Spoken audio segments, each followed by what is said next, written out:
Welcome back to the special edition of Hannity. The boomerang of justice now, as we were revealed just days ago, the Horowitz IG report, it is now delayed. Two major developments. Key witnesses, last minute, have now decided to cooperate. Others are coming back to add to their testimony.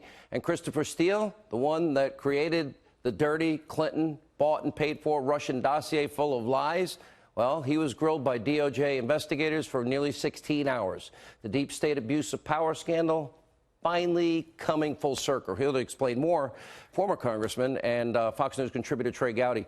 You're also a prosecutor and you never lost a case. I kind of respect that about you, and I mentioned it a lot. Mueller has a lot of explaining to do, as Ken Starr said, and as our panel has been pointing out.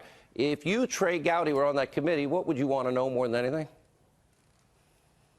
Why didn't you indict President Trump? Was it a factual deficiency or was it that OLC opinion? That is the only question that I think is going to change any dynamic coming out of that hearing. But don't we know the answer to that? Why didn't you indict the president?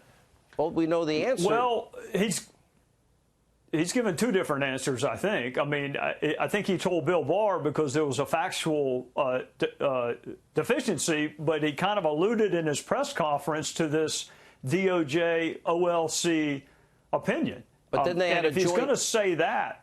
But then about 5 hours later, Attorney General Barr and the special counsel's office released a joint statement kind of making up for the factual error that Mueller made, which was that he was talking about DOJ policy and the constitutionality of whether you can or cannot indict a sitting president.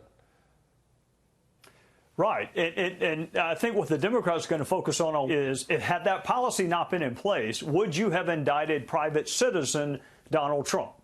That's the only thing that can come out of this for the Democrats. And doesn't his answer have to be no? Be significant because of what he said to Barr?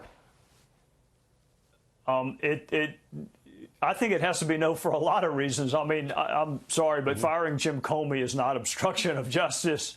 And if it were, then Rod Rosenstein would be in trouble, not President Trump. But I don't. That is the only that is the question that concerns me the most. If I were still a Republican member of the House, is what is going to be his answer? Was it the OLC opinion or was it a factual deficiency? The rest of it, he's just going to stick with the four corners of his report. If you're a Republican, you're going to want to ask about bias. You're going to want to ask about what you didn't look into. And I still have a bunch of friends on that committee. I would spend all of my time getting Mueller to talk about things he didn't bother to look for, which is the factual predicate for the Russia investigation, anything related to the Pfizer process, why Chris Steele was, all the things that he didn't look at.